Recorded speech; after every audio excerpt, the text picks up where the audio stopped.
Welcome, welcome. Thank you for coming. I see, Brother Neil, that you've come back. Thank you for coming. Thank you so much.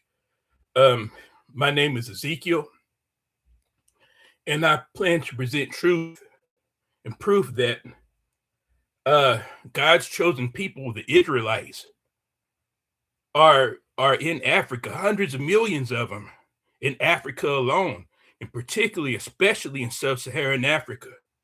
And it's a truth that has not reached mainstream news, but many people do know this. Many people of other races know this, and that the original Israelites of the Bible, or the chosen people of God, are really a black African people, and that their God as well, Almighty God Yahweh of the Old Testament, was known among the Africans before Europeans, the colonial settlers came in.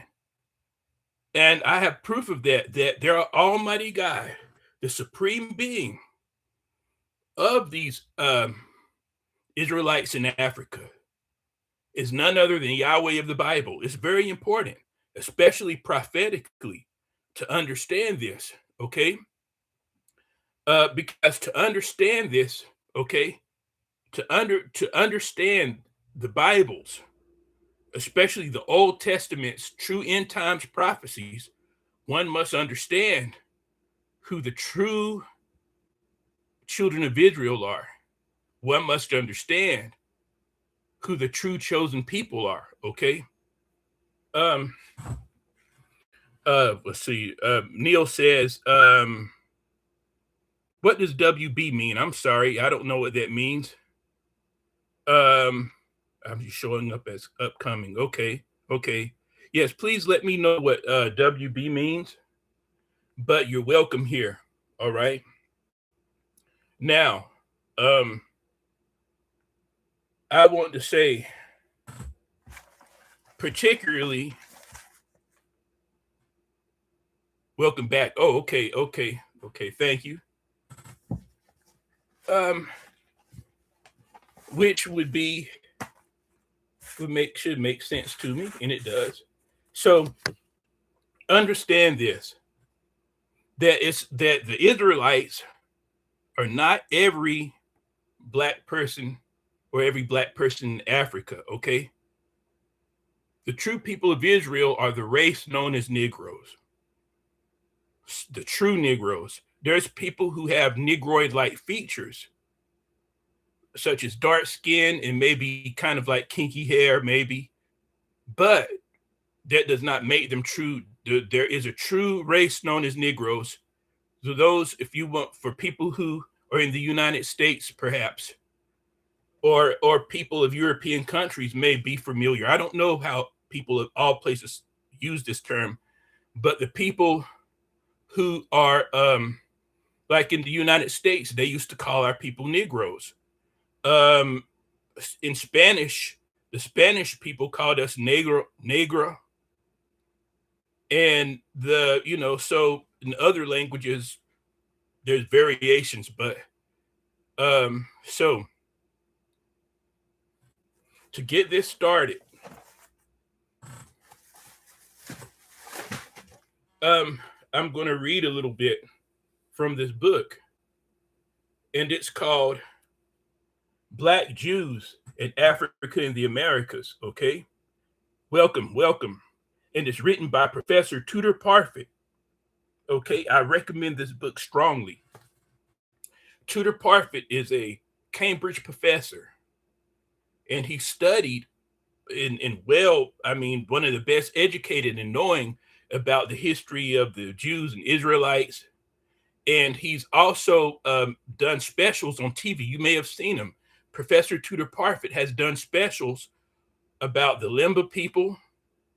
I believe he's met the Ethiopian Jews, and he may have visited the Lemba. I believe he's visited the sites of the. I have to go back and look, but I know. Welcome, welcome. I know that Tudor Parfit is an expert So understand this too, that look him up if you don't know who he is.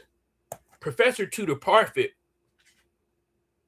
has written several books and visited people all over the world. He's an Englishman or from the UK, okay? He's an older man and he's experienced, like I said, a Cambridge professor. Welcome. Shalom, shalom. And he was on I saw him on a meeting. He was on like a meeting, okay? A live stream with many people. And he was asked, okay, he was asked, who are the real Jews then? Who are the real Jews? They were talking about different subject matter. And he said something close to this. He said that the real Jews, he said that the Jews are Negroes, and in some way that the Negroes are Jews. Let me repeat that. This Cambridge professor admitted. He said that the Jews are Negroes and Negroes are Jews. And he went on to speak about how this has been covered up or forgotten or not spoken about. And he went on about it, but he described more about it in detail. So that interview is also on YouTube, okay? Professor Tudor Parfit. Now, welcome channel, welcome Dunbar. Thank you for coming. Shalom. And it's good to have you here. Please meet Neil. I don't know if you know each other. Now, thank you for coming. Welcome, welcome. So, once again, this book is called Black Jews in African Americas. Now, in this book, it's important to understand, I strongly recommend it. It's very reasonably priced, especially for the information that you'll get in it. And this gives proof. Tudor Parfit shows that even in Europe, they know, in Spain and Portugal, different places, they knew that the Jews were Black people. He also tells the story that at one point that it was Black Jews, dark-skinned Black Jews, who ruled Spain and Portugal for 700 years. It was the Jews and Black Moors, okay? Some people call them Blackamoors, but it was a combination of them and the Black Jews who ruled Spain and Portugal, okay? Many of them were sent to Africa. It's a long story during the Spanish Inquisition, but many of them were sent back to Africa. Well, guess what? They already knew that there were Jews in Africa. Okay, they already knew this. That there were Black. They already knew and heard that there were Black Jews, and many there were in Africa and are today. Hundreds of millions. So,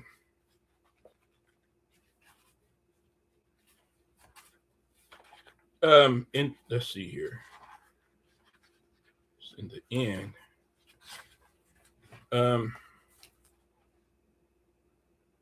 Now,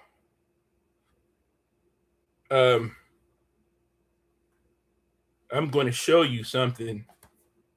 So it's on page 169 and it's written. Now, understand this, that I don't think, Dunbar, let me know. I don't think that you're a content creator. Let me know if you are. But you're a supporter, I know. Okay, so let's see on this. It says Edward Wilmot Blyden. He lived from 1932 to 1912. He was a great Americo-Liberian writer, diplomat, and politician that noted that the great body of the Dark Continent had been apparently overlooked by Jews. Okay, American-Liberian is a person who has perhaps Americans who were sent back to Liberia to live. And let me see.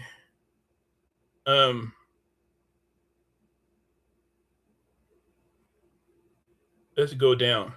He said, there is not, to my knowledge, a single synagogue in West Africa along 3,000 miles of coast, and probably not 24 representatives of God's chosen people in that whole extent of country. Not a Jewish institution of any kind, either for commercial, religious, or educational purposes. Okay? And it says, he asked the question, have the Jews no witness to bear in intertropical Africa? So understand, those people are Israelites. They're genetically Israelites, but they will not call themselves Jews. Most. There are people who have been labeled as Jews, such as the Igbo Jews of Nigeria. Guess what? There are Ashkenazi Jews who admit that the Igbo people of Nigeria are Jews. That he admit that they're the true Israelites of the Bible, and the people related to them in all over Africa. Now, let me tell you this too. Oh, let me keep going. So now this goes on today. He was asking, are the Jews being overlooked in Africa? Is there representation? He said today he would be astonished. In Africa, and now listen to the places where Professor Tudor Parfitt is saying that there are Israelites there or Black Jews. Professor Tudor Parfitt does not deny this. He puts evidence in his book supporting this, in this book alone. So it says in Ghana, in the Ivory Coast, in Nigeria, in Sierra Leone, in Cameroon, in Zimbabwe, in South Africa, in Uganda, in Kenya, Malawi, in Cape Verde, in Ethiopia, in Somalia, in Zambia, around the Great Lakes, in Congo. Various groups have been constructed or have emerged into being for a wide range of historical reasons and now form a part of differentiated cultures which are increasingly linked with one another. Okay?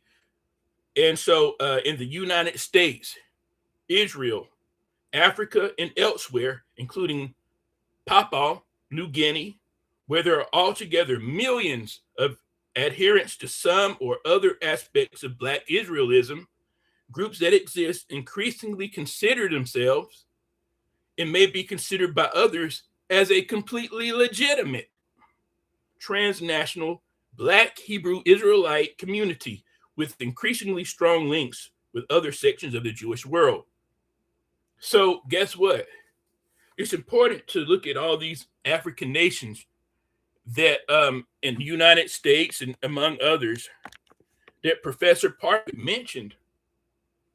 There's other parts in this book. This is very important. Understand that Professor Parfitt said that there's other people that are being constructed as Jews who are not really Jews. People thought or say they were for various reasons, but truly they're genetically not Israelites.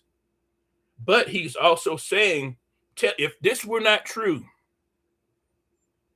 Professor Tudor Parfitt would not have said, he would have just came out and said that it's not true that these people in Ghana, Ivory Coast, and Nigeria, and Cameroon, and Zimbabwe, South Africa, Uganda, and Kenya, he would have just said they're not really Jews, but that's not what he said. Okay? He told all these countries, including the Great Lakes and Congo, and others, okay? He mentioned Israel, Africa, United States, and the Gogadola tribe as well in Papua New Guinea may have also been visited by Black Jews at some point or Israelites in the past, because they appear to have Israelite practices and proclaim themselves to be, maybe perhaps they adopted the Israelite customs or Israelite ways. I don't know how it happened, but guess what? The Israelites have been a lot of places all over the world as they are today.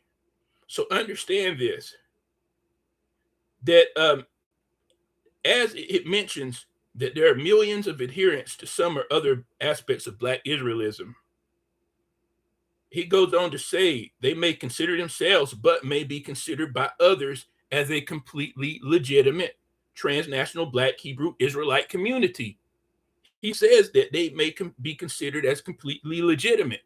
And guess what? Many others do consider us to be completely legitimate because they know the history and they know that our people are really the Israelites. We're the Jews of the Bible.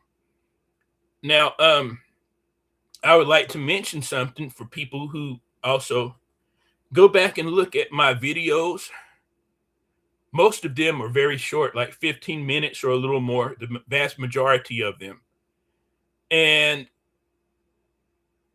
some of them, now I have videos where there's Europeans, both European, male and female. I have videos where there's Ashkenazi Jews admitting that Black people are the true Jews of the Bible, the original people of the book. And if you want to see those, go look at some of the videos are for very short, like a minute, 2 minutes, 4 or 5 minutes at the most. Okay. And so, and then I go and back and I do like videos of a few different African people or African tribes that are Israelites, and I give you the proof so you can look at that. I can't put it all here. I wish I could fit everything, but that is further proof. There's also something that has happened that has been very interesting, is that so many white like Ashkenazi Jews, okay, they're admitting, they're coming on social media and they have taken DNA tests, and their DNA tests are showing that they have no Middle Eastern blood. Their DNA tests are showing that they're European. Okay, they have no, they're not, so they have no Middle Eastern blood, and some of them are surprised. Okay, many of them, and they come and say, well, I'm not even Middle Eastern. And if you don't believe me, look for videos like that. Look that up. There's many. Some of them are upset. And it makes them ask questions about other things. Okay. So also telling is that in the modern state of Israel, okay, as we know it, that DNA testing is illegal. It is illegal there. Why is DNA testing illegal there? Okay. And those are questions that have to be asked, because me, if I could take it, well, Black people are taking DNA tests, but if I have a test and people are questioning me, I would just go ahead and take a test and get it over with. This is who I am, prove it, whatever. But there's a lot of questions, and this is not against anybody. Let me say this. This is not against any group of people. I don't have anything against any group. It's a truth thing, and it's God's will that the truth be told, and especially during these last days. Because let me tell you something, Bible prophecy is fulfilling itself right in front of our eyes. Many are not even noticing what's really happening. The abnormal and extraordinary things that are happening, okay? And so this is all connected to that. Now, I want to show you another proof. This book is called The Jew and Negro. Okay, and it's written by Arthur Talmadge Abernathy. And in this book, if you just read the title, you'll understand that in this book called The Jew and Negro, that he knows that Negroes did not, at the beginning of this live stream, I told you that Negroes are Jews. I told you that Professor Tudor Parfit said that Jews are Negroes and Negroes are Jews. So understand that. Now, I'm not going to go through all, just a little bit. I strongly recommend this book too. It's very reasonable. But for people who want to know, or people who need more proof, people who really want to learn, this book is very valuable in showing who the Jews are. And also the fact that people have always known who we are, but it just in the learning institutions and in the regular literature, teaching literature, the information has been suppressed. But the knowledge that we Black people are Israelites, and the proof, the records, books have always been there. Okay, now,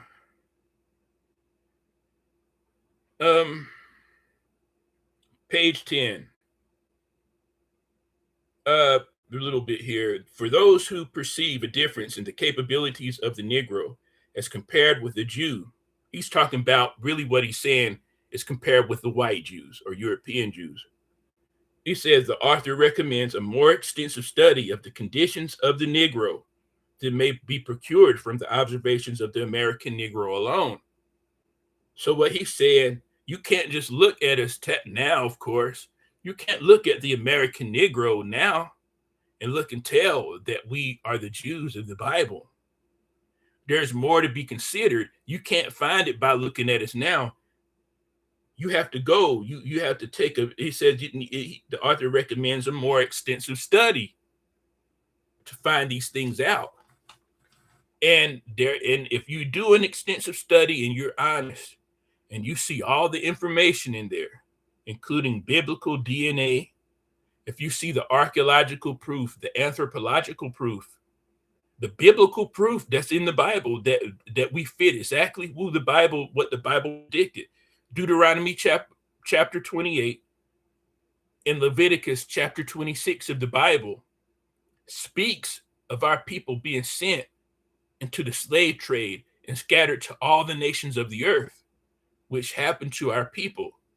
And that has not happened to another group of people on this earth that was sent by the millions, tens of hundreds of millions into different nations of the world in slavery in ships. The Bible even predicts that our people would go to slavery in ships, especially read Deuteronomy, particularly in Deuteronomy chapter 28, verses 64 through 68, and read Leviticus chapter 26.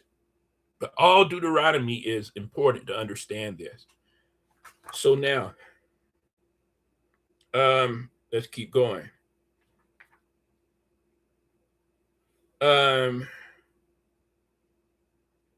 Besides, the American Negro has but lately emerged from slavery. He has known only the soil, while his more fortunate kinsman, the Jew, has from his early nomadic disposition acquired the languages and arts of the traveler and tradesman, and has trafficked in merchandise where his wits have been more sharpened. In other words, the European Jew the Europeans have been free to travel around and into different nations and pick up different cultural things and language and so much, while the Black people were enslaved and were not able to do such things. There is a difference, okay? Now,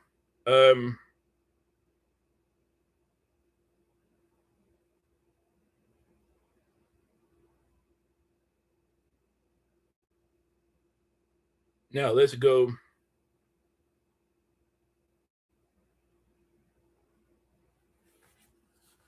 down to, excuse me here. It says on page,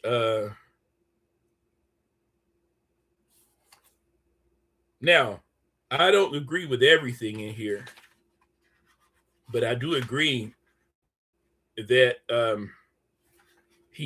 that black people, the Negroes, are the Jews or the Israelites. Now, on page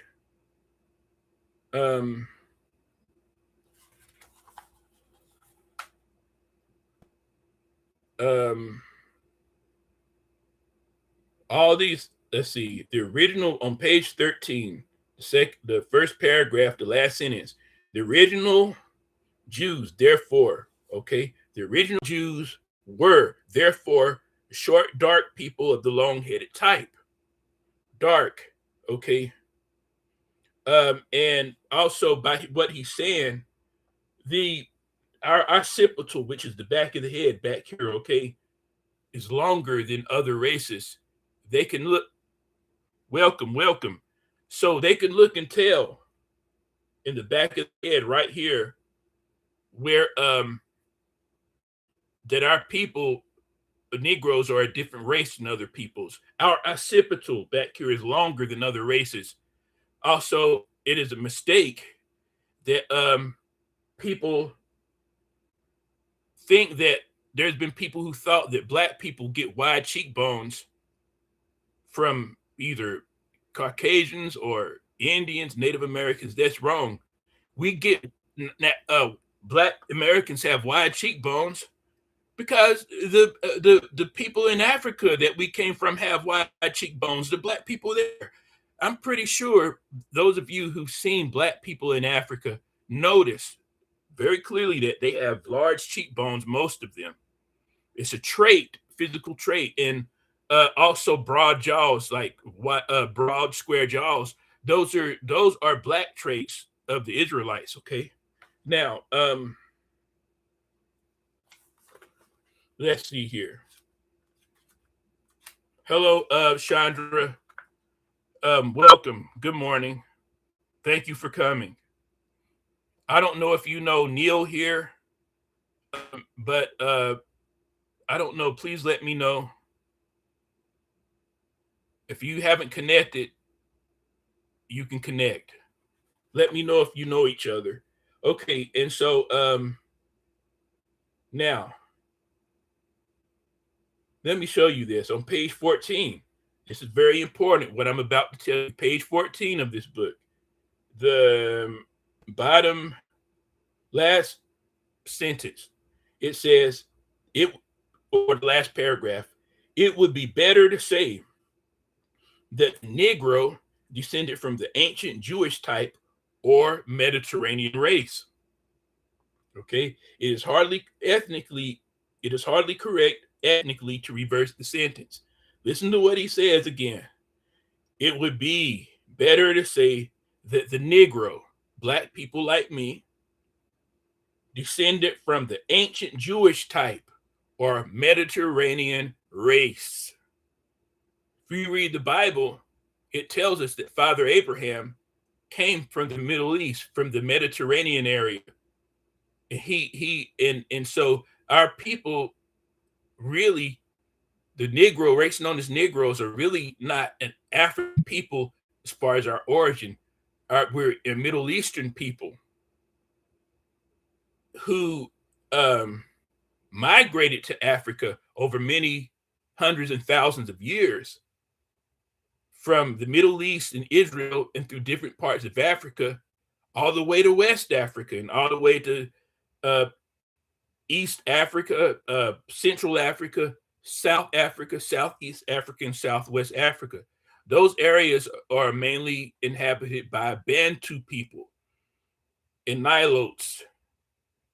But that is how the Israelites got to the west coast of Africa, by migrating into Africa from Israel. They went through Sudan, they went through all over Ethiopia, they went down into Congo, all kinds of places. And guess what? They went through Egypt. A lot of people, if you ask a lot of people, they were asked about their origin story. You have many Africans who told the European historians that their race came from Egypt, or they went through Egypt. They know that they were in Egypt, which our people were in Egypt. And because guess what? When you go in through that way from Israel and for the Middle East into Africa, you have to go through Egypt. And our people were the ones who were enslaved in Egypt. I'm going to go over that too. I have a book where an expert says that the black people, listen to what I'm telling you now.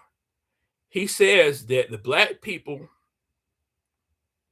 in America look exactly like the Negroes. When he saw black people walking down the streets, he said we look exactly like the slaves did in Egypt. Our people, he realized the same people who were slaves in this country are the same race of people that were slaves in Egypt. He knew that. He examined skulls. He knows how the hieroglyphics or the pictures that were drawn on the sides of the Egyptian in the walls inside the buildings were made. He knows that it's us. It's us. Our people, you see, our people have a history of slavery. It's us.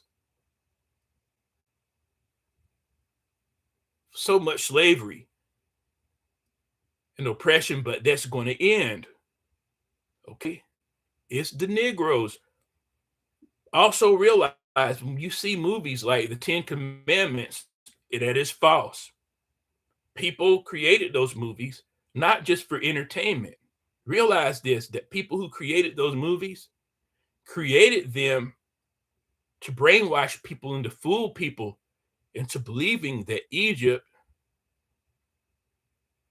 was originated from white people, European people, which Egypt is Africa. That's foolishness. And to make people think that the Israelites or the slaves or the people who ended up being oppressed in Egypt were white people, which they were not. It is our people, and the original Egyptians were black, jet black. When you look, all one must do is look on the walls in the Egyptian paintings, and you will see it was black people, slaves, both slaves and Egyptians. And that has been proven. There have been magazine articles, there have been archaeologists and scientists who come out and admit this, that both the Israelites and the Egyptians were black people. So understand there's been much deception in these areas, but it is God's will, and it is by God. It is by God Yahweh, the Almighty God, that these things are being revealed in these days. It is by God's will that people are waking up. The truth is being told, and it's going to be told more and more. And realize this, that one day the whole world is going to know this truth. It won't be because of man's power, that it's going to be Almighty God Yahweh who reveals these things. One day the whole world is going to know that our people are the children of God, that our people are the original of the Israelites of the Bible.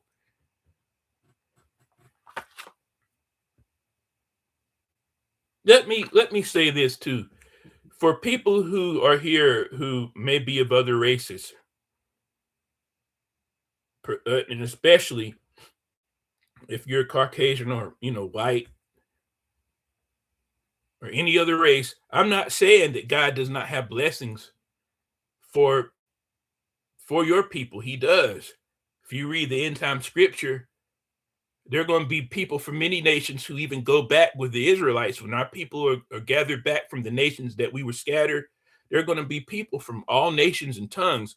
10 foreigners will go with one Israelite because they want to go back to be with God. And they will live a blessed life among the Israelites. And also, the world will be at peace. The world will be a better place during that time. The world will be blessed. So don't think that I'm have a concern only for my people or black people. No, that's not true. This will affect all people, and all people. And so this is just a historical thing. The truth must be told. And I'm telling the truth. That's all that it is. And all people are welcome here. Don't feel uncomfortable for what I'm teaching, or what I'm not teaching, but what I'm showing here. Don't feel uncomfortable, okay? Now, um,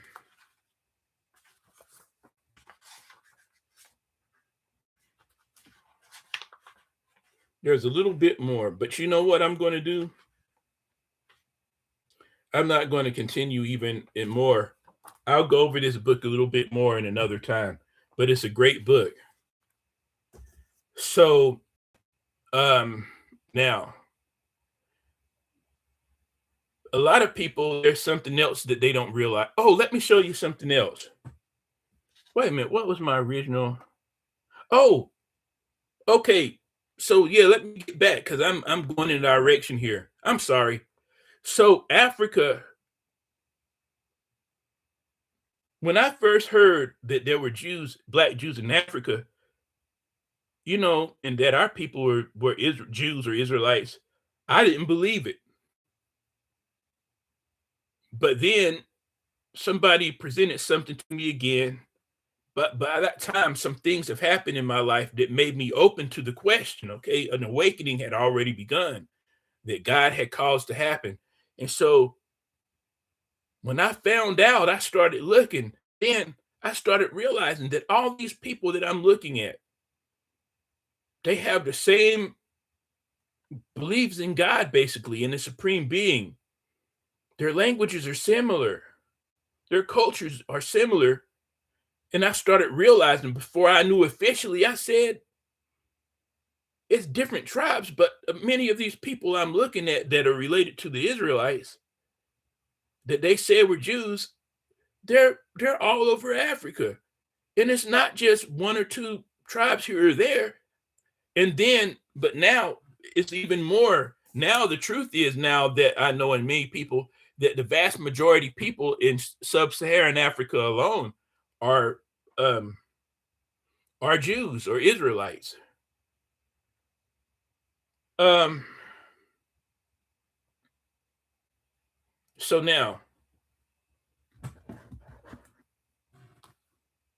I want to show you something.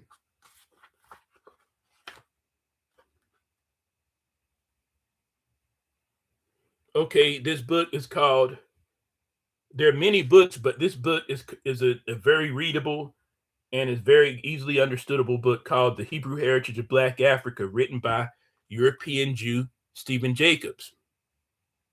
Okay, and on the front page, I'm going to just read a little bit. I recommend it. It's very reasonable price. You can get it off Amazon as well. All these books you can get from Amazon, I know. And so it says, The Hebrew Heritage of Black Africa. Jacobs, a European Jew and historian, confirms the presence of Black Hebrews, Israelites, Jews throughout the length and breadth of the motherland.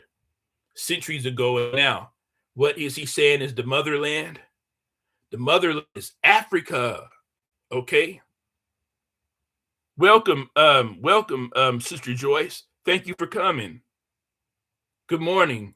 Have a great day. You have a great day too here. Welcome. Thank you for coming. It's good to see you. Okay. Now,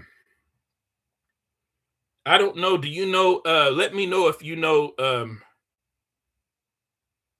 Thank you. Thank you. Let me know if you know Sandra. You may know Sister Chandra and Neil Ginger, the one that's called Gender 72. Let me know if you have connected with them before. If not, you should connect. Let me know, and um I'll give you the blue to help you connect. Okay. Now, so let's read this again now properly with the word Africa in there, where because Africa is the motherland. Jacobs, a European Jew and historian. Okay, he's the one who wrote this book. Jacobs, a European Jew and historian, confirms the presence of Black Hebrews, Israelites, and Jews throughout the length and breadth, from top to bottom in Africa, and from side to side, from north to south, and even from east to west. Africa has Black Hebrews, Israelites, or Jews, and in Africa, okay, throughout the length and breadth of Africa, centuries ago and now. There's much documentation if you read. So now,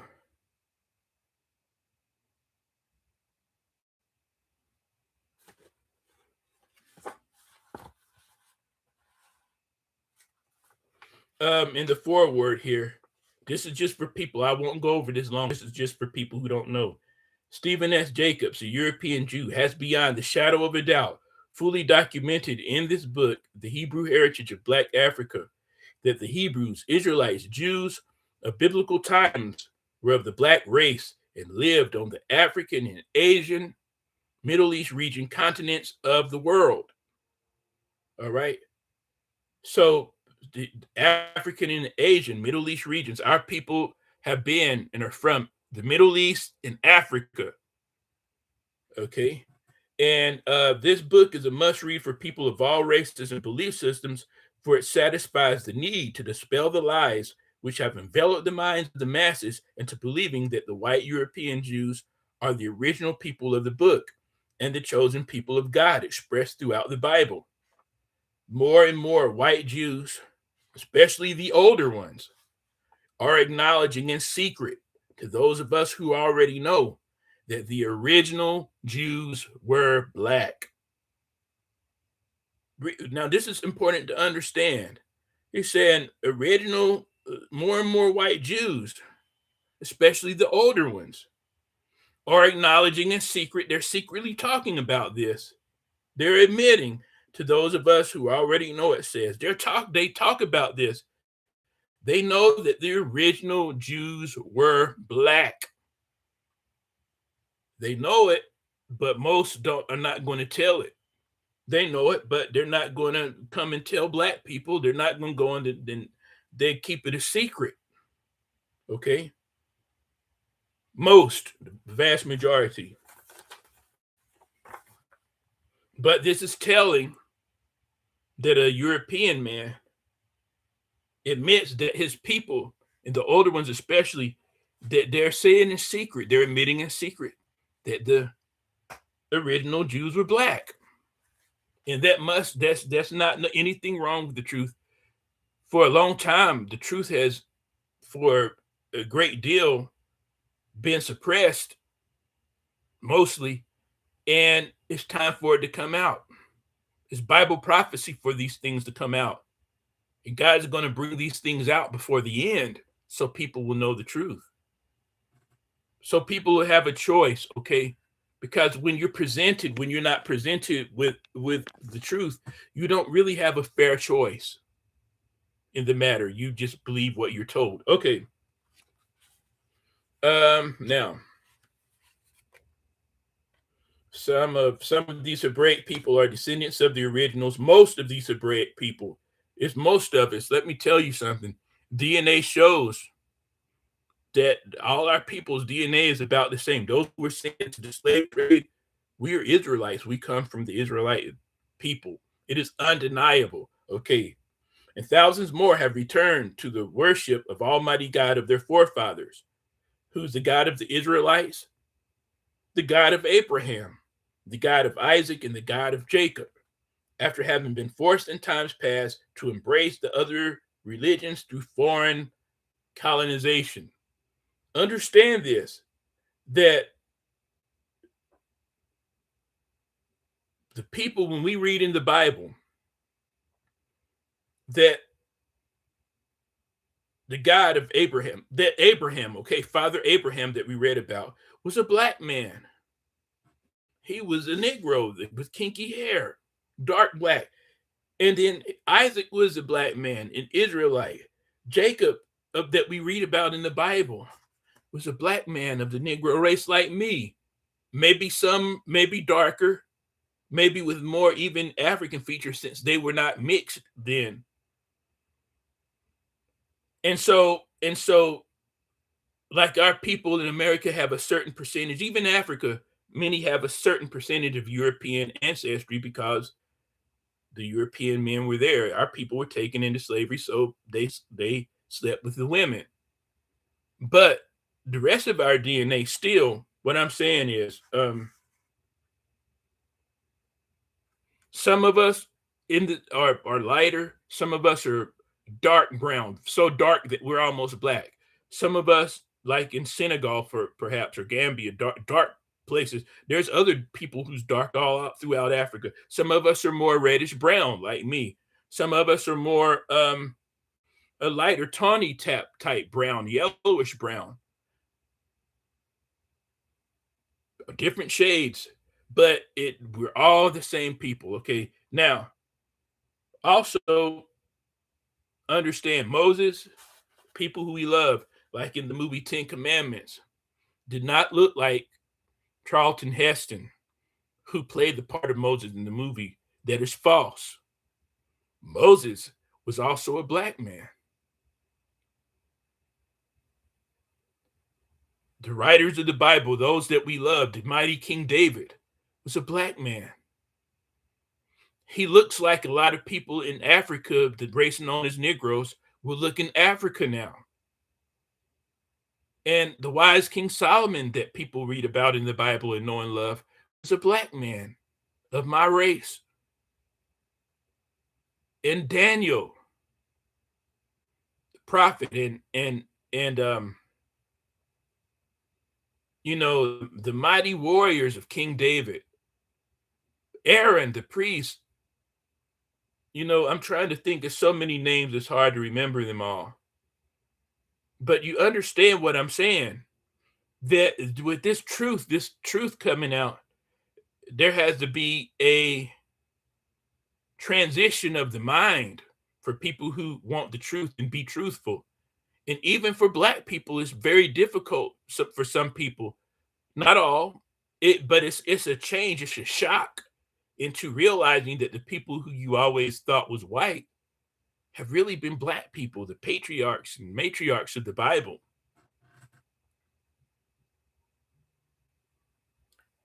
And so Ezekiel, Isaiah, and I mean, so on and so forth, were Negroes, were black people of my race. The reason I keep saying of my race, because you can look and see that I'm the race known as Negro. I'm a black person. I'm a black man. So you know that they were my race. That's why I keep saying it, because I'm right in front of here. I'm on the live stream. Now,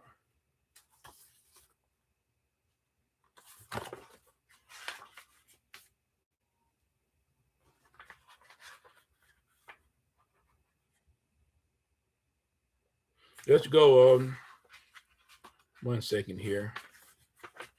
I mean, this book has so much proof. Okay, it has so much proof. Right here, it tells you where they are, the Ashanti, Ghana, but also all the Akan people are all the same people. Akan, they're Israelites. The surrounding peoples, the race known as Negroes, are Israelites. The natural speakers of the Niger Congo languages are the Israelites. So the Bantus of West Africa are natural speakers of the Niger Congo languages.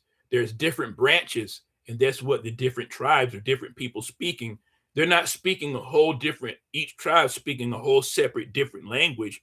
It's just different families of different peoples speaking their variations.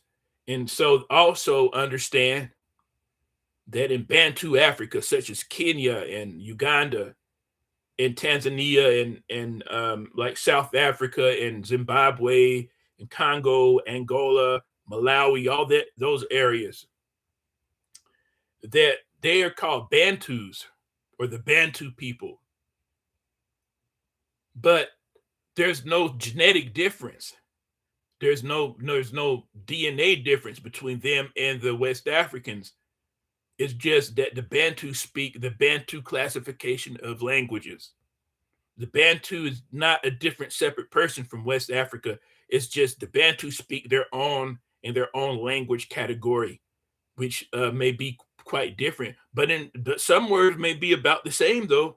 Some words that the West Africans and the Bantu Africans are about the same. But no matter, the reason I'm saying this is to say,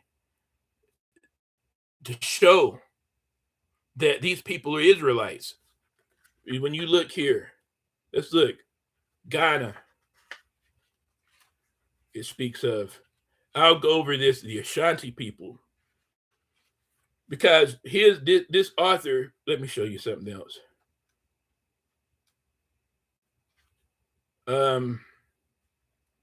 Guinea, the land of Africa, West Africa, Dahomey, the Dahomey people, which would be in the area known as Benin right now. Okay, those areas where the most slaves were sent from West Africa, especially Black Americans. Even though some of the first slaves that were sent here were from Angola, which are Bantu people, it is known. Okay, Ghana, Nigeria, all Israelites, the race, those of us called the race known as Negroes in Nigeria also are Israelites. Wherever the race known as Negroes, the natural speakers, the Niger Congo languages are Israelites. Senegal, Gambia, Central Africa, okay? Chances are, even if you're American and never stepped foot in another country, you have met people from these places. They're Israelites. Central Africa, Congo, Angola, Kenya, okay? Israelites, the children of God. Not all people, not the say it's like the pygmies, for example, but many of them have Bantu blood from being mixed in. But like I said, there are different classifications, and there's more. Oh, because in here, even of the Cape of Good Hope, South Africa, Congo was once called Zaire. This is speaking of the Bantu people. Yeah, Angola, going all the way down. It mentions Kenya in here. We know that the Bantus there are Israelites or Jews, Black Jews, and so now that I said that to say this. Okay, even if you met, many of our people have met Igbo people and Yoruba people from Nigeria. They're Israelites, not just the Igbo people, the Yoruba people as well are Israelites. Okay, now, and most of the people of Nigeria. Now,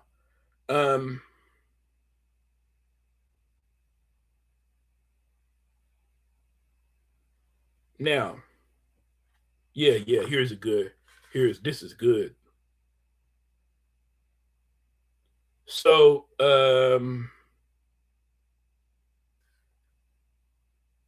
okay, let's take a look at this. Chapter 7 of this book, I'm just going to read a little bit to set up, because after this, stick around to the end. I ask all people to see this who want to know the truth. You see, because it's shocking to many people, I understand, to find this out. It's very shocking for Black people to find this out. It's like, what? And I'm sure it's very shocking for other races. But I recommend that people hear out the truth and see, and then after you hear it, see if you can be at peace with it. And that's not just for other races, it's for Black people as well, for the Israelites themselves. Okay? So now chapter 7 of this book, called the Hebrew Heritage of Black Africa, Stephen Jacobs. It says African Hebrews, the offspring of Abraham. Okay, So right there, make the connection in your mind for people who know the story of Abraham in the Bible. Father Abraham was black. This book in history shows that he was a black man with kinky hair. And okay, so the chapter is devoted mainly to establishing the human links between the Middle East and Africa, especially the region of the later known as Black West Africa. The reason he's emphasizing is Black West Africa is because most Black Americans come from, not all now, but most Black Americans come from West Africa with some Bantu people as well. Now, we know this too. Now, we determined in previous chapters that the Hebrew beliefs and customs are foundation stones of Black African civilization. Many of the beliefs and many of the things that make Black Africa the Africa that it is because they have Hebrew beliefs and customs, which are foundation stones of the Black African civilizations. Okay? Realize that these people that I'm speaking of, Africans, their tribes, the way that their traditional beliefs and their traditional customs are the same, basically the same, or are the same as what the Israelites would have done in the Old Testament. Okay, let's keep going.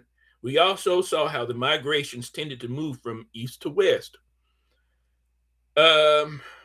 Obviously, none of this happened by magic or accident. It happened as a consequence of historic events. Warfare forced people to move.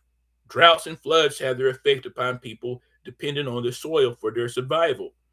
And the continuing search for more space and better land spurred migrations too. That's why the Bantus migrated into Africa. The West Africans, they were all one people. Some went west, some went to East, Central, and Southern Africa. Those like the Bantus did. Okay. And so it was by necessity that the people spread. That is how the Israelites got into Africa, all over Africa. And that is how, and so then the Israelites were there by the millions, hundreds of millions. And that's who they took into the slave trade. That's how the Israelites got into the Americas, the United States. And that's how the Israelites got sent to realize the Haitians and Jamaicans and the Black Afro-Brazilians and the Afro-Cubans and the Black Dominicans and people from Trinidad, the Black people, the Afro-Bahamians, those people are Israelites. Okay, now, for these reasons, we will explore some of the evidence we have about these migrations of people in Africa, particularly those which started in the Middle East and found their ways to the Atlantic shores of West Africa. We have used the word migrations in the plural to lend credence to the fact that Hebrew penetration into the heart and soul of Africa came in waves over a long period of time. Okay? Hebrew penetration, our people's penetration, happened into the heart and soul of Africa, came in waves over a long period of time. Also understand by saying the Hebrew penetration that the Hebrews are the heart and soul of Africa. Understand everybody's not, but I'm saying that a lot of people know, okay?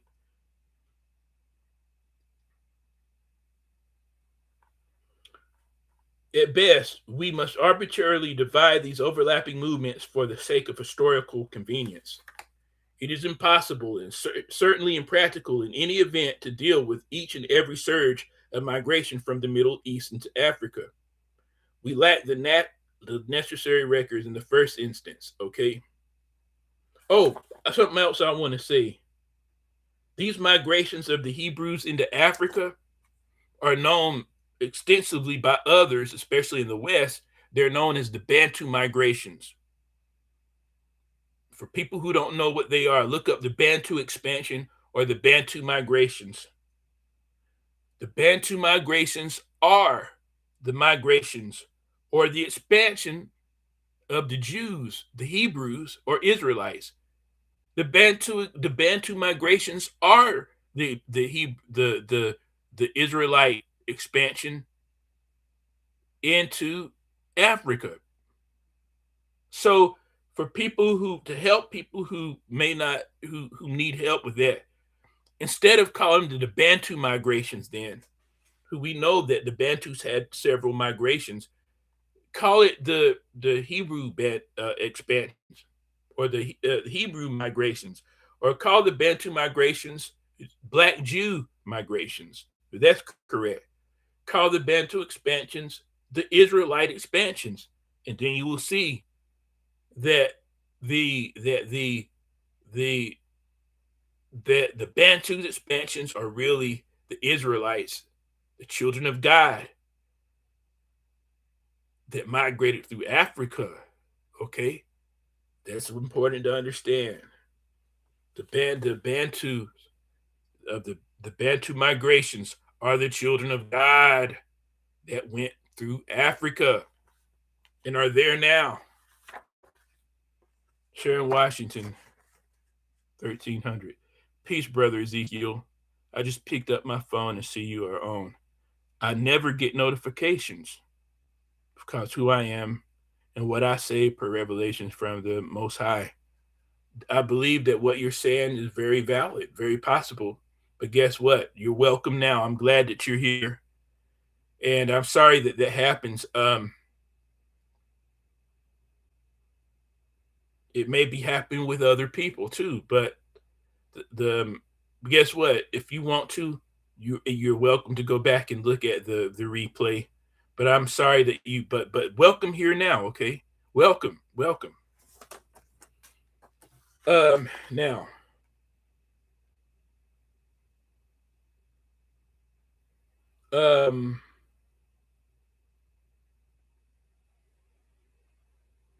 okay, let's see here.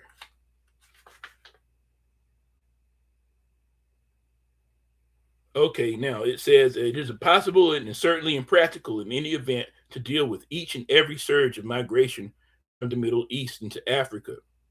We lack the necessary records in the first instance, but we do not want to highlight some of the more important. I'm sorry. We do want to highlight some of the more important early ones, especially those which are tied to well-known personalities of that time. Okay. We turn to Professor um, um, Samuel A.B. Mercer, an expert in biblical history, to start our investigation. He informs us his extra biblical sources for Hebrew and Jewish history about 1650 BCE. Jacob and his family went into Egypt and stayed there, according to biblical tradition, for about 430 years. What the author is saying is that Hebrews settled into Egypt no later than 1650 BCE, or 3,650 years ago, and remained there until at least 1220 BCE, when Moses led them out of bondage. According to Professor Mercer, this was a time of great migrations, and we find the Hyksos, a Semitic people branch whom Jacob and his family may well have been, entered Egypt and became rulers in the land.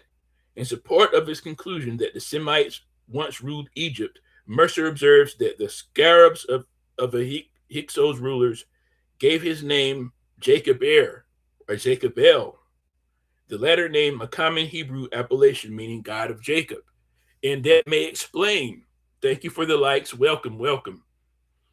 So this may explain, understand this, why, because think about something. When the Israelites went into Africa,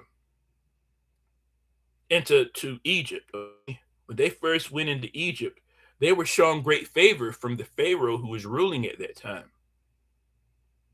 And when the Pharaoh had made Jacob, who's an Israelite, okay, he made Jacob the second in command only under himself, because he saw that God blessed Jacob, and Jacob was able to interpret the Pharaoh's dreams, which helped Pharaoh to understand the warning that God gave him, that there was going to be a famine, and that Egypt had to prepare if it wanted to survive. And so Joseph, the slave Joseph, was an Israelite, and he helped prepare in the Israel, and he saved Egypt from the famine. Yes, Joseph. I might have said Jacob. I wondered if I said it wrong first. Okay, and so now Joseph, when the Pharaoh found out that it was the Israelites were Joseph's family who came there to get food, Pharaoh told Joseph he sent Joseph back to get his family, including his father, and they all of them traveled into Egypt together, and they had great favor with the Egyptians, okay, and were treated well. See, a lot of people think that they were enslaved and oppressed that whole time. They were not enslaved. The Israelites weren't enslaved when they first went to Egypt. They were greatly blessed. In the Bible says it was not until a Pharaoh who know them not came, and the new Pharaoh is the one who turned on the Israelites, okay? But that was not for a whole 400 years of slavery. It wasn't. Also, it makes sense that there may have been a Semitic rulers of Egypt at that time, because the way they showed great favor to the Israelites when they came. And that it's important to realize that. And they were very well may have been related to Jacob and his family. That's why they were shown great favor. They may have known that. And even uh, uh, one of the Hyksos rulers gave his name as Jacob or Jacob El. The God of Jacob El would mean the God of Jacob. Okay, and Jacob is who? Jacob's the father of the Israelites. That's very interesting. Now,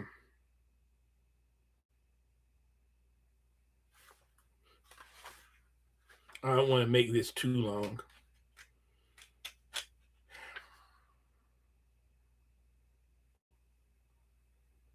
I tell you what, yeah, I'll do a little bit more of this, and then,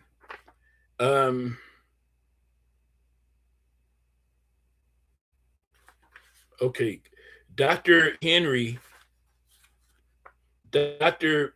Henry Orlinsky, professor of Bible at the Hebrew Union College Jewish Institute of Religion, says the word Ixos means rulers of foreign countries.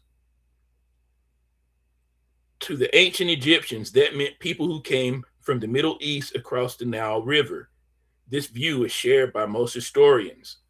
Professor Williams believes that the Pharaoh who showed friendship to Joseph and his Hebrew brethren must really have belonged to the same shepherd race. This fact might easily explain the enmity and persecution to which the Hebrews were subjected after the expulsion of their kinsfolks, the Hyksos, which occurred about 1580 BCE.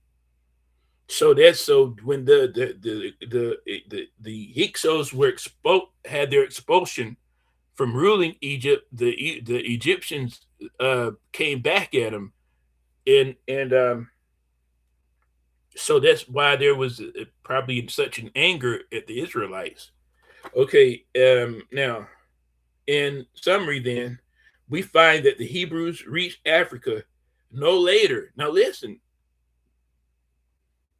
In summary, we find that the Hebrews reached Africa no later than 1650 BCE, or more than 3,600 years ago. Their presence in Egypt, which began peacefully under the so-called Hyksos rule, eventually deteriorated through discrimination, persecution, and ultimate bondage. They once again regained their freedom from about 1220 BCE under the leadership of Moses.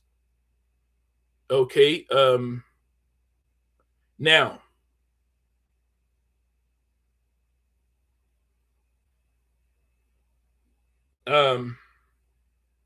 now let's keep going. Hello, welcome, Sister J. Welcome, welcome, welcome. How are you doing? Let me know how you're doing. It's so good to see you and taking your time to come when you're busy and you have so many things to do and it's early. I appreciate you coming, okay? Thank you so much. How are you doing, Sister Janet? Okay. Um, for those who may not know, Sister J here, who just came in, please uh connect with her if you're looking to connect with people, if you're a content creator, okay? Just in case. Um Now,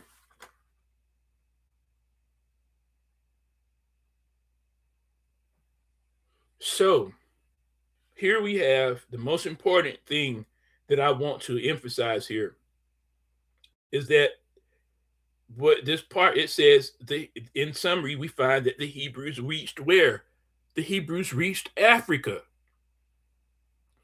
The Hebrews reached Africa no later than 1650 BCE, or more than 3,600 years ago. Okay, so that's another thing to establish that the Hebrews are Israelites of the Bible. What it was, or in Africa, and really you can't separate the Israelites from Africa, okay? Because their history is intermingled. Welcome, welcome, welcome, Sister Sharon. Please meet Sister Jay if you haven't already. Um, I don't know. I don't think that Sister Sharon's a content creator. Maybe she's more of a supporter. But yeah. Oh, so now in verse 50, I mean page 57, a little bit more, and I'm going to show you why this is so important to understand. Because guess what?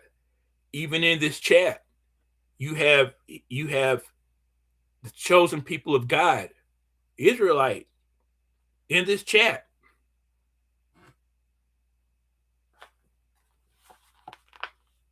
And they fit exactly what they said happened in this book.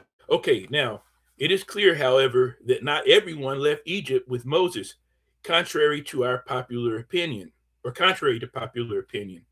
Professor Sidney Mendelson, in his book entitled Jews in Africa, tells us that when the children of Israel crossed the Red Sea, the Exodus was by no means universal. Edmund Flegg, in his book about the life of Moses, observes that there is, in fact, a rabbinic tradition that many Israelites remained with the Egyptians at the time of the famous Mosaic Exodus. Okay?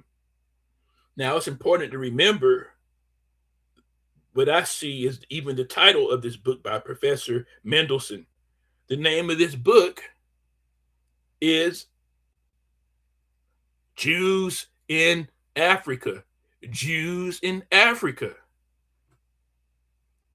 And that supports the fact that there's hundreds of millions of Jews in Africa, hundreds of millions, which are the West Africans and Bantus.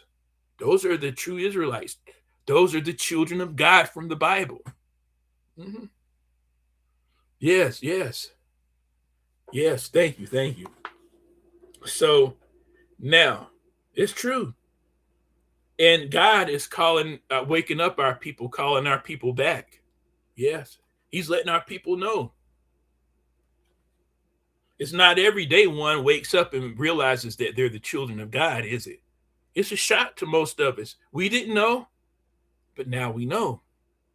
Thank you so much. Thank you for the love. Thank you so for the love and support. Uh, thank you so much. Now,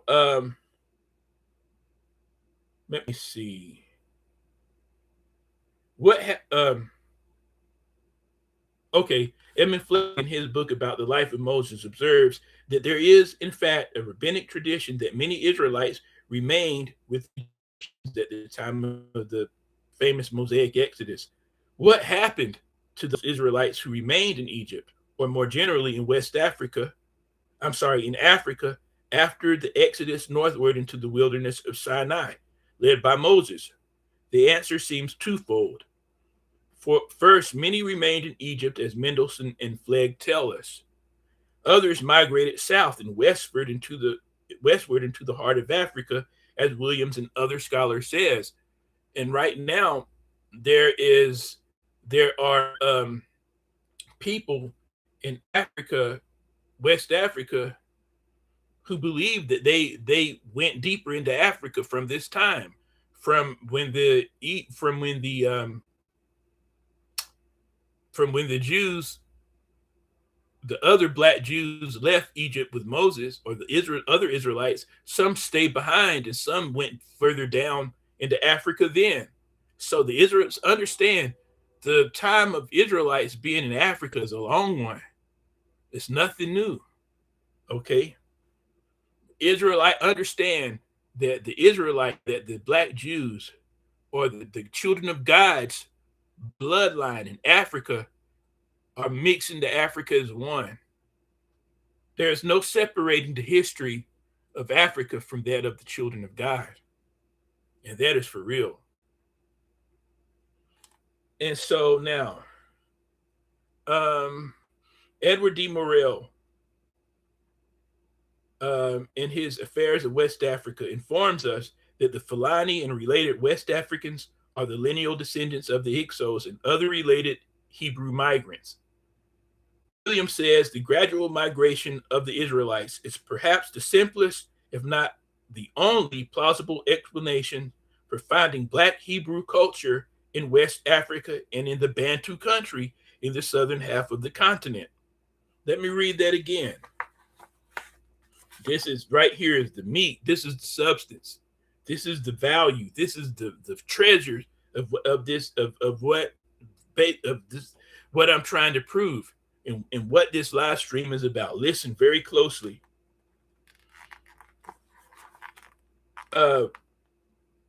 Williams says the gradual migration of the Israelites is perhaps the simplest, if not the only plausible explanation for finding Black Hebrew culture in West Africa and in the Bantu country in the southern half of the continent.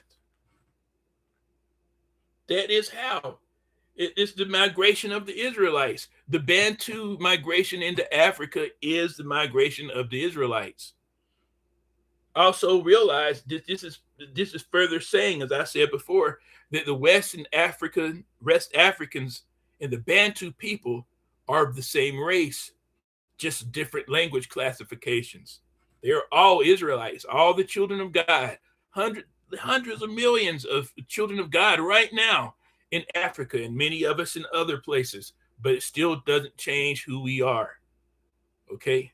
If you're a Bantu and you're in Africa, or if you're in the Middle East, or if you're in America or Europe or the UK, or if you're a West African in those places, it doesn't change who you are. And if you're a slave descendant like me, who was sent from West Africa or from the Bantu Africa, it doesn't change.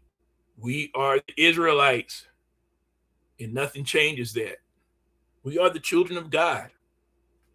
Okay, now, these conclusions, let me start here again and then continue. Williams says the gradual migration of the Israelites is perhaps the simplest, if not the only plausible explanation for finding Black Hebrew culture in West Africa and the Bantu country in the southern half of the continent.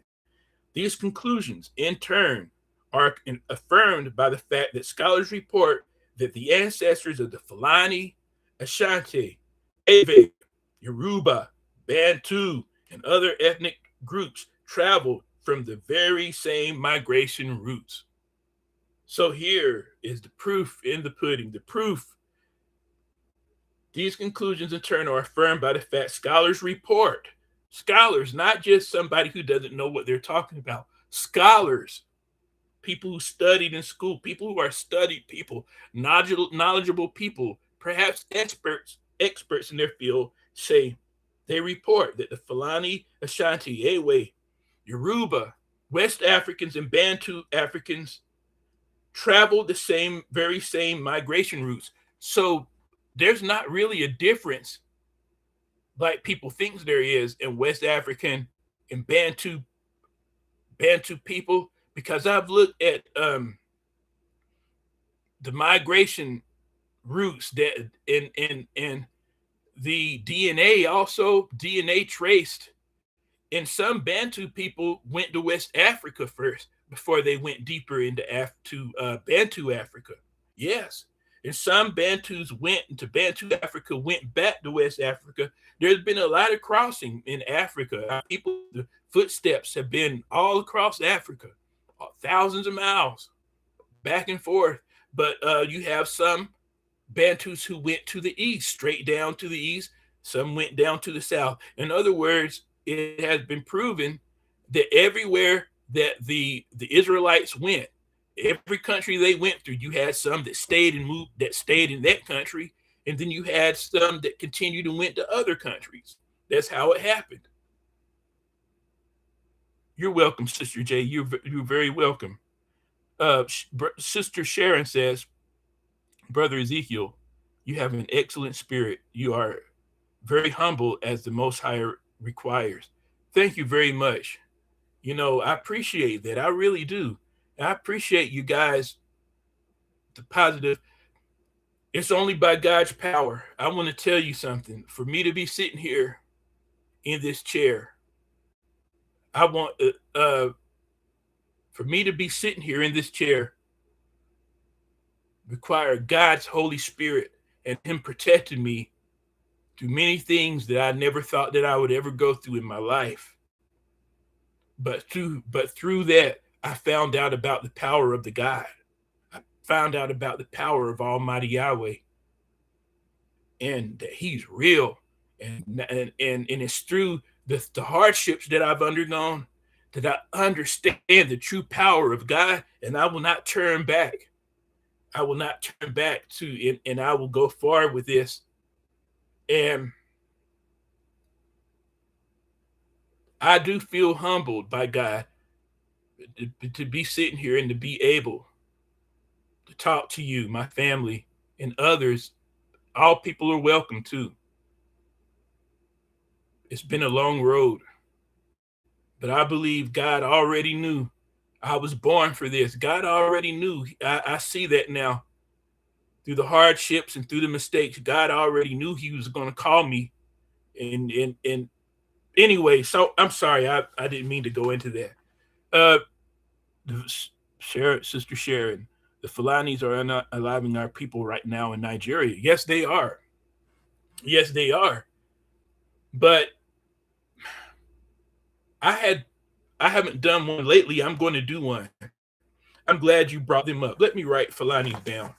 I'm glad you mentioned that, Sister Sharon, because when I did videos about the Fulani, that was one of the most controversial videos that I did as far as getting response, because some people who are like, look more like, you know, like Igbo, perhaps something like, or Yoruba, or people who are, you know, what would be considered, you know what I'm trying to say, our people were, because of the way that the F people or the Fulani people, the things that are happening with them, and they look differently, but they don't believe. They say that they're not Israelites. So then what happened? I went back. I looked at the records again. I looked at what was written, and then I looked at what studies, and then what I found shocked me even more. It shocked me because what I was trying to find ain't what I found. What I tried to find did not just prove, it didn't just prove that the Fulani are Israelites. It just told of their genetics, and also I want to say this too. I have heard about the atrocities, and I am sad, deeply saddened by them. And it seems like from what I'm hearing that there's no real justice being given to the people who are victims of this. Let me know if I'm right, Sister Sharon. Yeah, but oh, you mean in Africa when you But let me say this. Let's just say these if they are Israelites, okay? Okay, good. Yeah, because see, I didn't even know about this until fairly recently. Then I heard people talking about. Then I went and read some like Nigerian newspapers and stuff like that, and then I understood. I didn't, that's very terrible. What's happening? Very bad, and it seems as though the government is siding with them more. Let me know if that's right, and nobody's doing anything about it. But God is going to fix all that. He's going to fix all of that. But I will say this, because I referenced other things that happened, and even in the Bible. If in the Bible that the Israelites fought each other too. There were times when the Israelites fought each other. Different tribes fought each other like cats and dogs. And knowing that history and the also like the separation of the northern tribes from Judah, it's not too far fetched for me to believe that it could be Israelites doing that to other Israelites. Because when I went back and looked at this thing, I'll do you'll see if you come back, you'll see I'll very soon, I'm going to do something about the Fulani.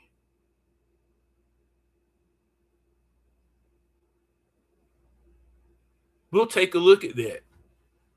They are mixed. They are mixed. I don't know everything that they're mixed with, but I did see that they're mixed. But their DNA tells a different story in their language. Fulani speak the same language classification of all the other Israelites. They speak in the Niger Congo language classification. They don't speak in the Arab, or their language is not Arab or European or anything else. Their language is still in the Niger Congo classification that the Igbo, the Yoruba, the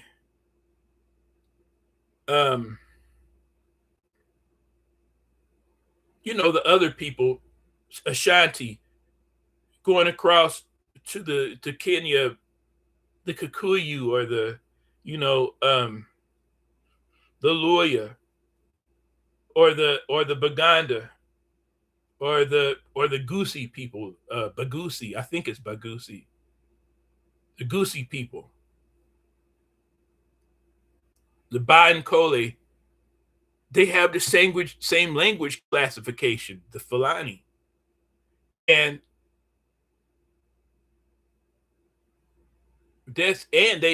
I'll show you. And then what I found, and then we can and then draw a conclusion with more information. You may already know what I found. I don't know. But then determine, take a look at things I may show you that may be new to you. I don't know.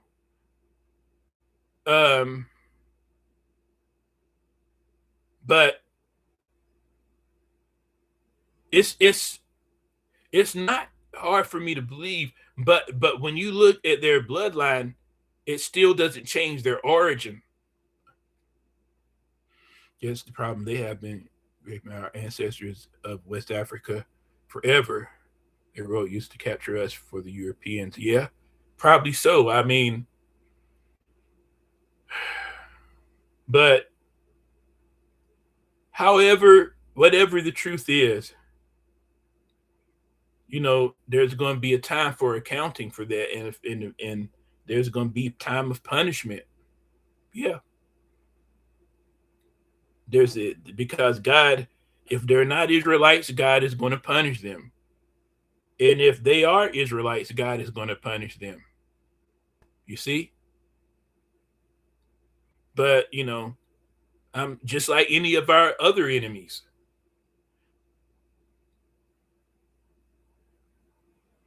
Okay, I'll do what I'll do is a live stream about it, um and then people can draw their conclusion, or maybe they've already drawn it. I'll do a live stream, and that's all I know to do. But I know that there's been atrocities. I believe they take people. Yeah. I've heard about that. Um. Okay. So now,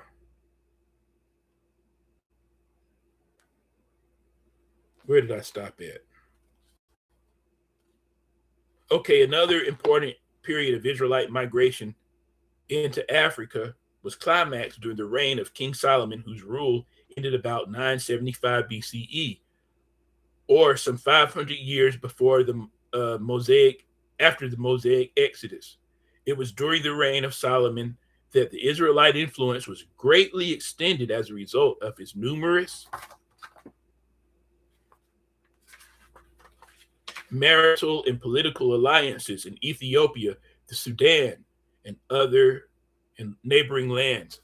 And you see that the Israelites were there in Ethiopia. They mix, if you know the Bible story, the Bible records, that I think they sent thousands of Hebrews to mix in with the Ethiopians to become one people.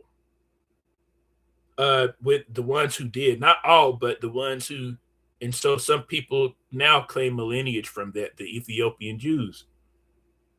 I don't know what the lineage is or the bloodline is. I just know that that's legitimately happened. That's happened.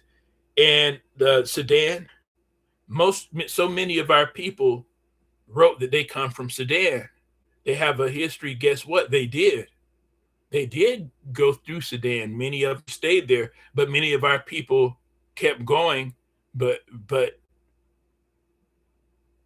our people who went to Sudan came from the Middle East, though, and our people who's been through Sudan came from Israel. They're Israelites, and it's also important for people who don't know the Sudan in the past is different from Sudan now. That the Sudan now is a smaller place, a smaller country, but once the Sudan covered the majority of the top half of the sub-Saharan Africa, it was from east all the way to west. They called that area the Sudan. Okay, good. So you agree? Welcome, welcome. Yeah, yeah. So, now I'll go into that another time. There's so much proof of this, though. Some people try to fuss, but there's so much proof. And see, there's so much proof. That's why I don't argue with people. They have a chance just like anybody else. If people don't believe, they have a chance to look at it, study, look at videos, or read books. And if they still don't want to believe it, then that's on them. But I don't argue with people, because if you don't want to look at all the proof, there's limitless proof, basically, that we are Israelites. Now, let me keep going.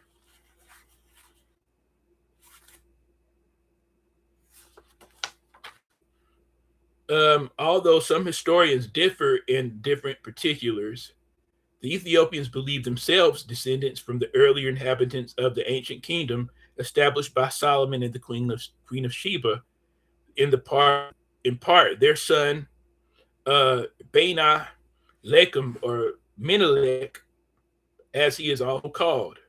Confirmation of this native Ethiopian theory about their own origins comes from Balthazar Tellus, who wrote in 1710 that there were always Jews in Ethiopia from the beginning. Professor Sidney Mendelsohn says in his book, this statement by Tellus may be conjecturally justified by the proximity of Abyssinia, Ethiopia, and their dependencies to the ancient homes of the Israelites in Egypt and in Palestine. Okay.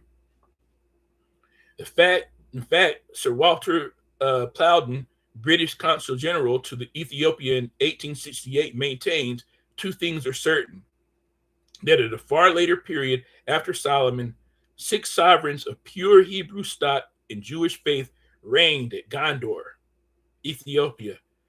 I think it is also highly probable that the whole of Abyssinia was of the Jewish persuasion previous to its conversion to Christianity in the 4th century CE. Okay. And so it's funny too that in that movies, the movie Lord of the Rings, and the last one in the third movie, they had the major battle at Gondor. And I realized that the writer of that book, he took some things out of the Bible and put them in the names of certain places in certain parts of the Bible, of the scriptures. It seems like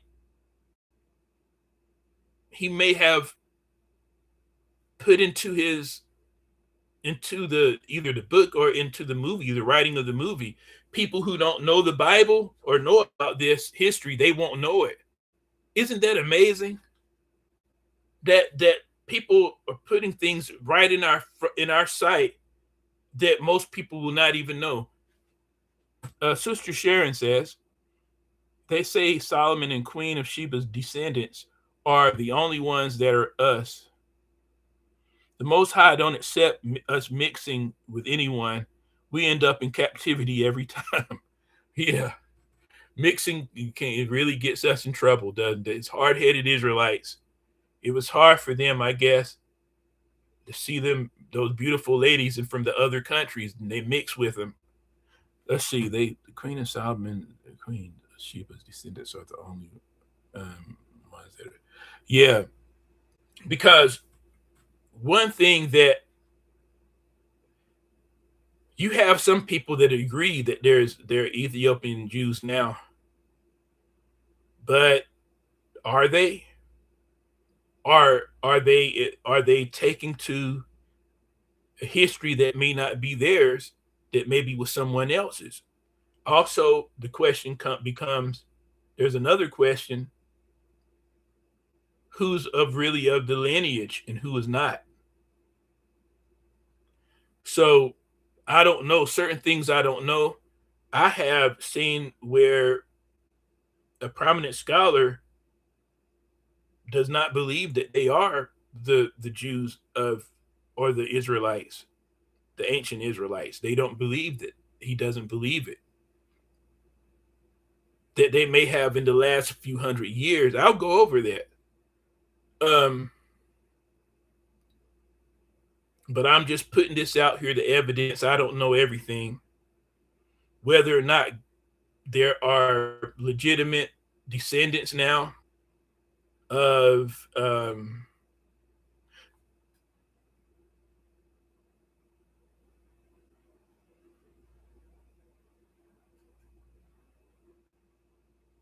but remember that during that King Solomon sent thousands of men from each tribe of Israel to mingle with them, okay, so that they would become like one people, or they would have legitimately Hebrew blood. What happened after that, I don't know. Some of the tribe of Dan are there in Abyssinia also. I forgot about them. I believe the Danites have, the Danites have been the evidence shows they have been all over Africa.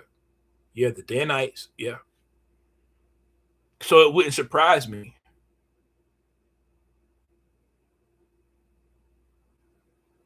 But the Bible itself says that happened. So, and then you have records of kings, Hebrew kings, I believe. So I don't know everything, but I know biblically, legitimately, that the Hebrews did mix with the Ethiopians during that time. And thousands of Hebrew men. Okay. And they made a pact, or they made a so now some things will be settled when in the some things will be settled um some things will be settled by God himself. Ethiopia of today is Abyssinia of yesterday, right. um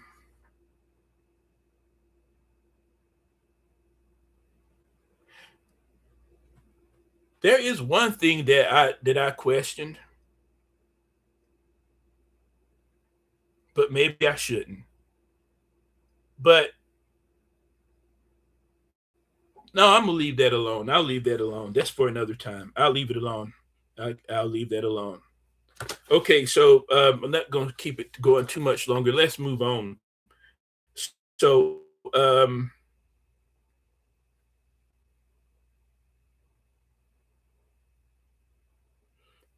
in fact, Sir Walter Plowden, the British Consul General to Ethiopia, maintains. Oh, I already read that. Louis J. Maury, a noted French historian, thinks that the Falasha Jews of Ethiopia derived from the Israelite tribe of Levi. The word Falasha is the name commonly given to Ethiopians who practice Judaism. The historian Job Luthoff, who wrote in the 17th century, says the word Falasha means exiles, to designate they came from the Holy Land. And many scholars say that Dr. George A. Barton, in his Jewish Encyclopedia contributions, believe they derived from exiles, possibly after the destruction of the northern kingdom of Israel, but more probably from Judea after destruction of Jerusalem by the Romans, which is very possible. The Bible provides us with still more evidence that the Israelites lived in Ethiopia and the Sudan as far back as 725 BCE. The prophet Isaiah, who lived at that time, prophesied that the Lord shall set forth his hand a second time to recover the remnant of his people from Assyria and from Egypt and from Cush, now Ethiopia and the Sudan. See Isaiah 11:11. So that right there cannot be ignored. That even in Isaiah's Bible prophecy, let's take a look at it. They always change names to hide the truth. Yeah, yeah. But guess what? They can't hide the truth from Almighty God, Yahweh, and the Most High is gonna make sure that the truth comes out. It is His will. It's biblical, and no one can stop that, one way or another.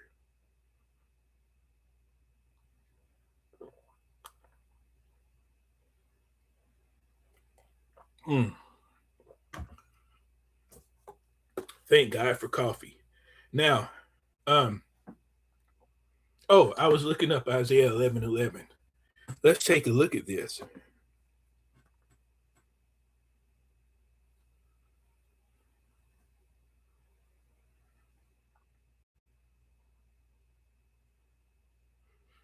Because I look at it this way as I look for this, that God is going to settle who is who. He knows who his children really are and who they're not. The thing about it that in what chapter what chapter was I reading the other night? Um, it's in more than one chapter. Um, I can't remember. I'm sorry. I got so much stuff in my head.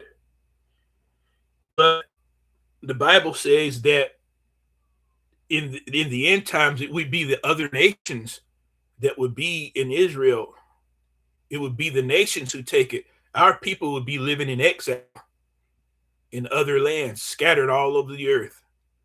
Um, yes, he does. Yeah, yeah, that's right. So beyond a certain point, I look at it too like this. It may sound weird. I know who I need to know, who's the Israelites, and that's our people. Why do I say it like that? Because The race known as Negroes is sure. It's a sure thing. And guess what? That's who we come from. That's who we are. It was the Negroes who were sent into slavery from West Africa. It's the Negro Israelites that settled West Africa and Bantu Africa. Those are our families. We can look at them. They look like us. They know that they sent our people here. The West Africans, they admit it, and we know we come. Most of us acknowledge we come from there. So that's who I need to know about, because that's business. That's business for us. Our business comes from our people, the race known as Negroes. The other people, there are others, but I believe our people. We have people in Ethiopia who are legitimately Israelites or Jews, and even in places, I believe I read about a group or two in Somalia. I can't remember the name. I'm going to do another video. There's a group there, and they've been persecuted by the other people, and they have a whatever happened in the past, that they were Israelites, or they became one with the Jews or whatever, and they're persecuted until this day. And that's Somalia. Yeah. So God knows this. He knows where, he knows who's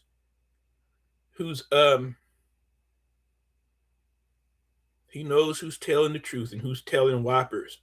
And see, the problem, one thing, we've had so many people to tell those lies, but it's weird. Sometimes even when people are lying, they tell the truth. And we've had to piece together our history from fragments of the truth, fragments, and put it together to make a puzzle. But when we put all those pieces of the puzzle together, it makes a heck of a puzzle once it's done, because we have proof. After it comes together, it becomes something very powerful, powerful proof of who we are, and the truth of who we are, and how we connect the Bible prophecy right now to this day. And there are many things happening that the Bible spoke about for people who may not have seen in my last live streams, and in some of my videos as well. I'm giving end times warnings that there may be things happening that the Bible spoke of that would happen in the end time, that are happening now. I recommend that people take a look at those. And even if you don't, I know some of them may be a little bit longer, but if you have a time here and there to go back and listen, because guess what? For people who want to know what's really going on, they need to know things like that. And they're not going to tell you, you're not going to hear that over the news, or, you know what I'm trying to say. It's very important. Some things, weird things are happening now on this earth and in the heavens. Some very weird things. And I'm going to go over that more.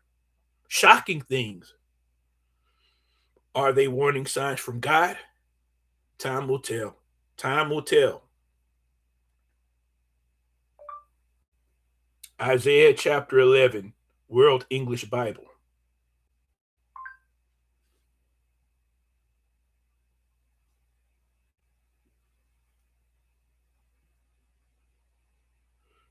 One second here. Let's go down.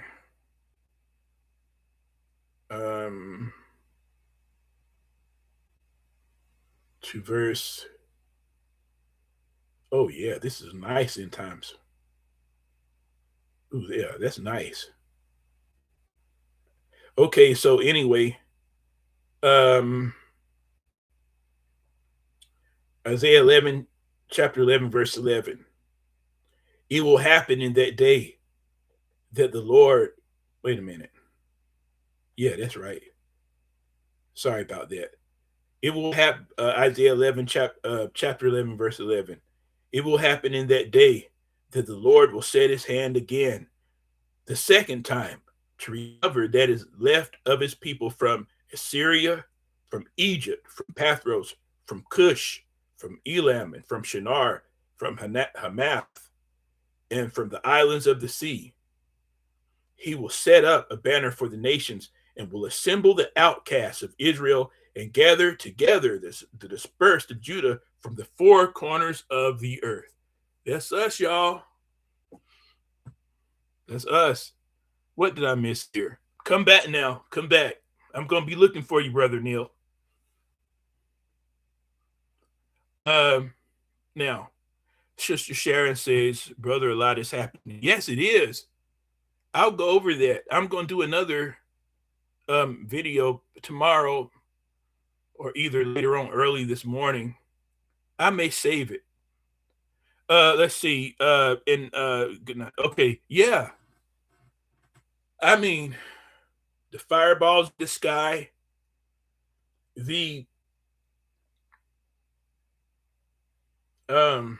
that's been happening since March, a dramatic increase. And the volcanoes that are dormant, volcanoes that are awakening, and other unusual things. The 3-eye atlas that went through has come into our galaxy, has been doing weird things. There's been strange signals been coming from space, from stars that have been synchronized. Like these things have been happening in a way that is not random, so that even when an expert was talking about them, he knew, he said God. In other words, he knew that that these things, that God is telling us something. He said that out of his own mouth. And I don't know if he believes in God like you and me would, but he believes warehouse. Yeah, I saw that. Warehouses and apartment buildings and burning up. Yeah. And I don't know if this is related. These chemical plants, I don't know. Maybe that's random, but it seems like things are happening back to back.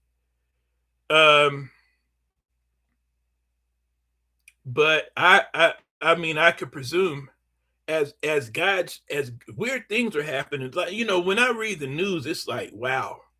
When you read it, there's so many terrible things, and it lets me know we need God.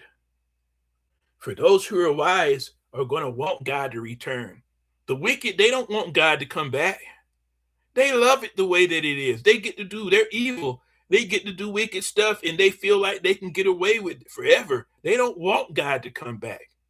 But for those with good hearts, who are godly, those who have human compassion, who may not have learned of God yet, who may one day may do so, but people with hearts that God gave to regular humans can see that something's wrong, and that they're going to know that, hey, we need God. They're going to be tired of this. People are already tired. People are tired of the way, struggling in the way that things are.